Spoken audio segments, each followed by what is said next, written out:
Hello, everybody. Scott Golden here with the Golden Opportunities Coaching YouTube channel. Welcome to those of you who are new. Welcome back to those of you seasoned veterans of what we do around here. What we do around here is bring about conversations of a psychological, mental, and emotional health paradigm.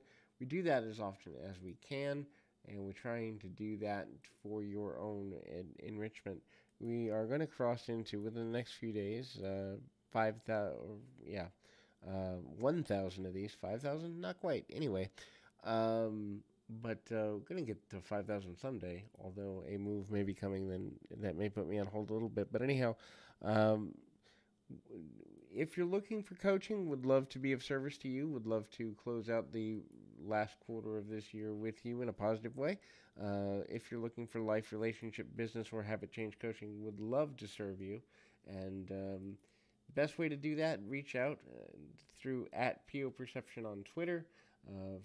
Or you can do that through this About Me section of the YouTube page. Either way, it's going to get you in touch with me, or a member of my team. I would love to be in contact with you in that way. In any event, what are some signs you're not in dealing with your soulmate?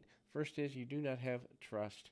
Soulmate is a weird concept. I think it's been Hollywoodized to the point where it's not even a useful term. So we'll say, how do you know if you've outgrown your relationship? The first is there's no trust.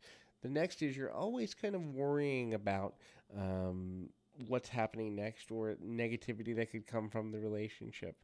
Going back to no trust for a minute, the trust is the foundation that the person has your best interest at heart and that you have their best interest at heart. If you don't trust those two principles, you've outgrown the relationship no matter how you may feel about them from time to time.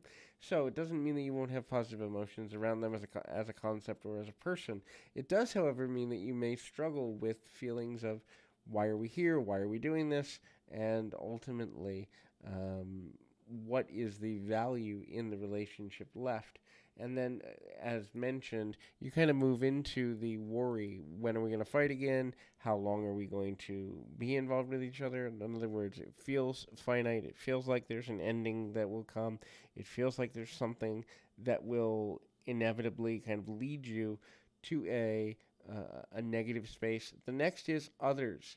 So you're constantly thinking or consistently thinking about being with other people, or you're suspecting that they want to be with other people. When you begin to understand that you have an attraction to someone else, or they might, and or you fixate on the idea that they might at some point or in the near future have a attraction to another person, you're going to start to treat them differently, which ultimately is going to lead into negativity in a really meaningful and somewhat struggling sort of way. It doesn't necessarily mean that all of that is bad. It also doesn't necessarily mean that you can't work through it. But at the end of the day, you can get to a healthy place within yourself when you are able to find that deeper value, that deeper meaning.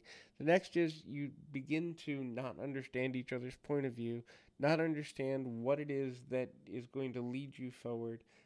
You're constantly trying to convert the other person, change the other person, convince the other person to believe the way you do or think the way you do. It becomes almost like a bargaining tool of like, we're not connected. How about we do this or this or this or that to connect? And then problems originate from that because eventually you start to feel like all we do is change each other. All we do is try to get to a place where you're seeing my side, no, I'm seeing your side, no, you're seeing my side, and it becomes less about communication and connection and more about winning some internal, never ending battle. The next is you don't think or feel or believe that a future is possible, healthy, good, right, or just for either one of you. In other words, when you look 3 months, 6 months, a year down the road, you may see that person still in your life because you haven't ended the relationship, but you also may just as easily kind of look at them and go, why are we doing this? Why are we here? What is the purpose of this? And we begin to understand the value of kind of looking at it from the perspective of, is this even worth it? Does this make sense? Are we good or not good? And what do we need to do to be better to each other, for ourselves, or whatever have you?